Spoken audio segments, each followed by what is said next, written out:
Bonjour à tous, bienvenue dans cette nouvelle vidéo HCFR consacrée aujourd'hui à l'unboxing du lecteur universel DVD Blu-ray Ultra HD Magnétar qui a de nombreuses fonctionnalités de streaming, audio et vidéo, et c'est aussi un lecteur capable de lire les CD, les SACD, enfin plein de choses.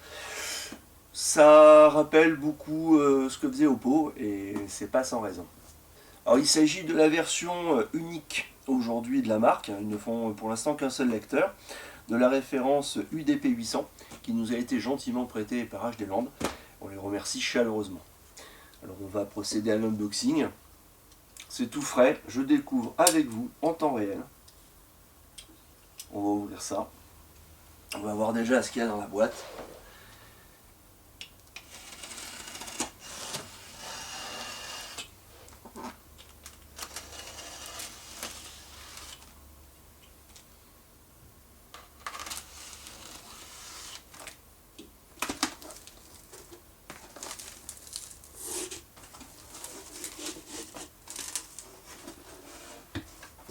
Tiens, il y a, comme le faisait Oppo, c'est étonnant, ou pas tant que ça, mais une espèce de plaque de présentation.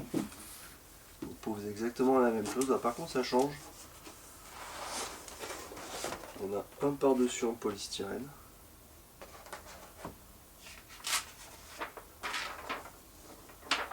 Alors, il y a une petite notice qui parle du dézonage. Donc nous avons la chance d'avoir un lecteur qui apparemment a été dézoné. Donc ça c'est sympa. Et qu'est-ce qu'on nous dit? Eh bien qu'on pourra rentrer dans les régions ABC. Les zones 1, 2, 3, 4, donc pour les Blu-ray, donc pour les DVD, tout. Enfin, apparemment, il y a tout ce qu'il faut pour pouvoir lire les films qui viennent de partout dans le monde. Ça, c'est sympa. Le lecteur, dans une jolie petite housse, style suédine.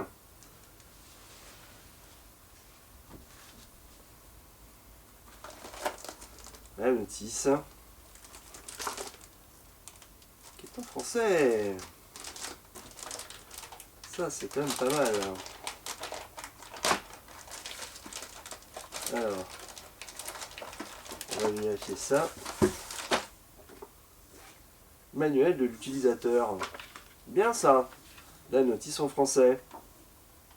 Très complète. Très sympa, apparemment ça parle de tout. Pour une notice, il vaut mieux. L'autre notice en anglais.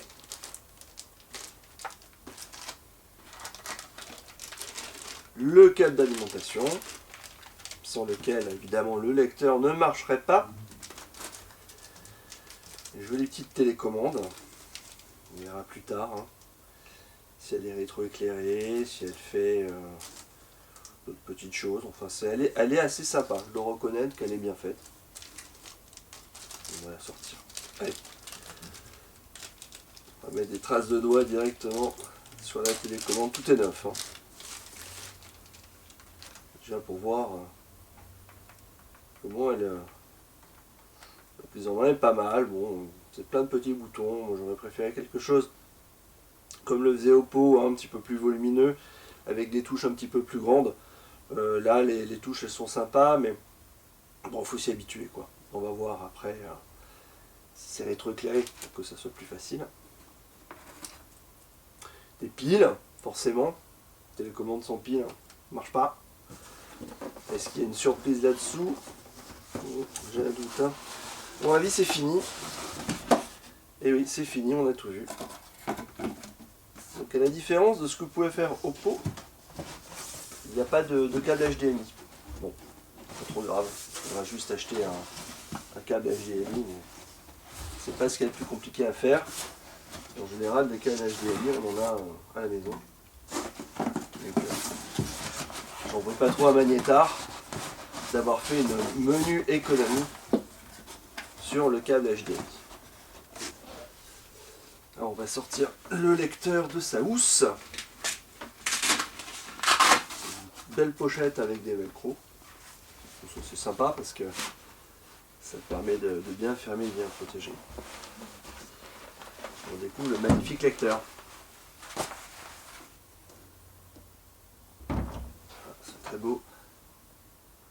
magnétar. Déjà de prime abord, c'est du beau matos. Il pèse son poids. On va faire le tour du propriétaire plus en détail. En tout cas, première chose, ce qu'on peut dire, c'est que le lecteur est joliment fini. Moi, je reconnais que je suis assez sensible à ce genre de choses, même si l'électronique, la technologie, la performance est ce qu'il y a de plus important dans un appareil. Il faut reconnaître que quand les choses sont bien faites, jusqu'à l'esthétique, c'est quand même assez agréable. Du moins, quand on se dit qu'on en a pour son argent. Alors, au niveau de la face avant, on a plusieurs choses qui rappellent encore Oppo. Notamment ici, on a une petite trappe qui permet d'accéder à un port USB en façade. Ça servira probablement à faire les mises à jour ou brancher à notre appareil. Bon, un afficheur ici qu'on verra plus tard quand on mettra le lecteur en route. Le manche-disque, des touches en dur. Donc pour pouvoir accéder à la lecture directe des disques, alors ça c'est pratique surtout sur les disques audio, hein, les CD, les SACD, puisque ce lecteur est compatible SACD. Évidemment pour les films sans la télécommande c'est plus compliqué. Et le bouton marche arrêt.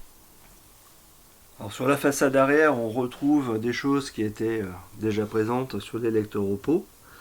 Donc une prise réseau évidemment, puisque le lecteur est censé faire du streaming. Peut-être aussi pour des mises à jour qui seraient mises en ligne. Les sorties HDMI. Une entrée USB, donc ça va servir surtout à brancher un disque dur externe. Donc pour lire directement des fichiers à partir d'un disque dur, qui soit audio-vidéo.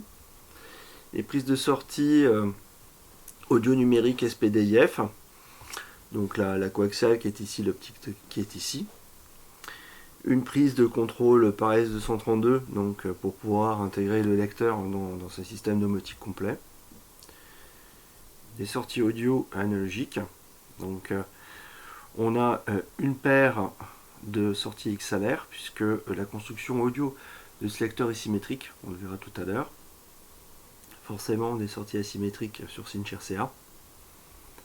Et l'entrée secteur, avec un interrupteur ici. Donc on peut couper véritablement l'alimentation du lecteur. Alors que sur les Oppo par exemple, l'alimentation ne se coupait pas, il fallait enlever le câble. Le bouton avant c'était juste pour sortir et rentrer dans la mise en veille. Lorsque l'on retourne le lecteur, on découvre des pieds qui sont pas très hauts mais qui sont quand même très larges et de très bonne qualité. Ça c'est le genre de pied amorti qu'on trouve souvent sur des lecteurs audiophiles. Donc c'est assez sympa de trouver ce genre de choses sur un lecteur qui a vocation de lire des films. Évidemment des aérations. Donc la convection, donc le refroidissement du lecteur est passif, il n'y a pas de ventilateur. Il faudra donc bien faire attention de ne pas obstruer les quelques aérations qui se trouvent sur le châssis. Alors on va le mettre en marche, et petite cocasserie.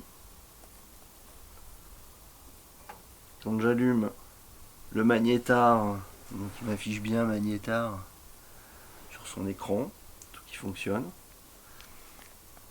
Si j'appuie à distance pour ouvrir le rack, eh bien, il s'agit bien des codes infrarouges télécommande Oppo. Bon, ça c'est un Oppo que j'ai et qui est paramétré sur les codes principaux. Donc ça veut dire qu'on pourra utiliser une télécommande Oppo si on veut, ou si on perd ou si on casse une télécommande Oppo, utiliser une télécommande magnétar.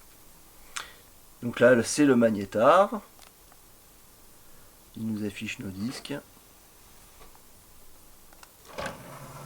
Il faut bien diriger la télécommande. En tout cas le rack ne fait pas trop de bruit, c'est pas mal. Voilà, il n'y a pas de disque donc forcément. Par contre au niveau de la télécommande, alors moi je suis un petit peu déçu. Alors la télécommande est-elle rétro-éclairée ou pas? Donc, quand on appuie sur n'importe quelle touche, oui, on s'en rend compte. Il y a un rétro-éclairage, mais qui est assez discret. Il allume, on va dire, pas grand-chose. Alors déjà, il est très court, donc ça c'est un petit peu embêtant. Et ça éclaire principalement des logos. Donc si on apprend à quoi correspondent les logos, on s'y retrouve. Mais sinon, c'est un petit peu difficile. La télécommande Oppo était un petit peu plus pratique à ce niveau-là, même si elle était moins jolie. Et comme elle est compatible, eh ben, moi je vous invite à essayer de voir. Au pire, si la télécommande Magnétar ne vous convient pas totalement, vous avez l'option d'essayer de retrouver une télécommande Oppo, quelle que soit la génération, et bénéficier à ce moment-là d'une télécommande certes moins jolie, un peu plus grosse, mais à mon avis plus pratique d'usage, et surtout avec un rétroéclairage un petit peu plus performant et un peu plus fonctionnel. Alors, on vient de voir que la télécommande pouvait piloter les lecteurs Oppo, donc ça veut dire que si on utilise une télécommande Oppo, ben, on peut utiliser le Magnétar avec. Les télécommandes Oppo, vu qu'elles étaient rétroéclairées, ça peut être pas mal si on en trouve une d'occasion sur eBay ou si on en a une sous la main en rabat. Donc pour vérifier ça avec précision, ben, j'ai pris ma télécommande Oppo qui est normalement sur le bon code infrarouge qui correspond à la préprogrammation du Magnétar. Alors, bon, évidemment, la télécommande Oppo elle est un peu vieillissante, elle n'est pas très jolie, la télécommande du Magnétar elle est quand même plus sympa d'aspect, mais la télécommande Oppo a l'avantage d'avoir des touches un peu plus grosses et d'être rétroéclairée. Donc ça, c'était quand même un super avantage. Si j'appuie sur cette touche ou sur n'importe quelle touche, ben, on voit il y a un éclairage. Donc dans le noir, dans un cinéma, c'est quand même plus pratique. Et donc si j'appuie sur la sortie, eh ben ça marche. Et là je lui dis de s'éteindre, et il s'éteint. Donc ça fonctionne. C'est une petite critique au passage, hein, c'est un détail. Bien que la télécommande ça soit quand même vachement important. Mais là ça veut dire que bon, on a quand même un lecteur sympa. On va regarder dedans ce qu'il y a dans une prochaine vidéo. Et on regardera ces menus pour vérifier quel lien de parenté il a avec Oppo. Hein, jusqu'au bout des choses. Et du coup, bah, si vous voulez avoir une autre télécommande que celle qui est livrée en standard, vous savez que déjà celle d'Oppo fonctionne. Et donc ça veut dire que les codes infrarouges, vous les trouvez facilement. Donc intégrer tout ça dans une télécommande universelle, plus performante, ou dans un système domotique, c'est possible à faire et c'est facile. Voilà. Je vous remercie d'avoir regardé cette vidéo jusqu'au bout et je vous donne rendez-vous pour nos prochaines vidéos consacrées au Magnétar, et rendez-vous aussi sur notre forum pour discuter avec nous de ce super lecteur qui remplace les lecteurs Oppo et échanger, et à bientôt sur le test écrit qui lui en dira plus, affichera des mesures, fera un récapitulatif de nos vidéos avec une partie analytique. Merci, à bientôt. Stranger to excuses, burned me once or twice. I expect that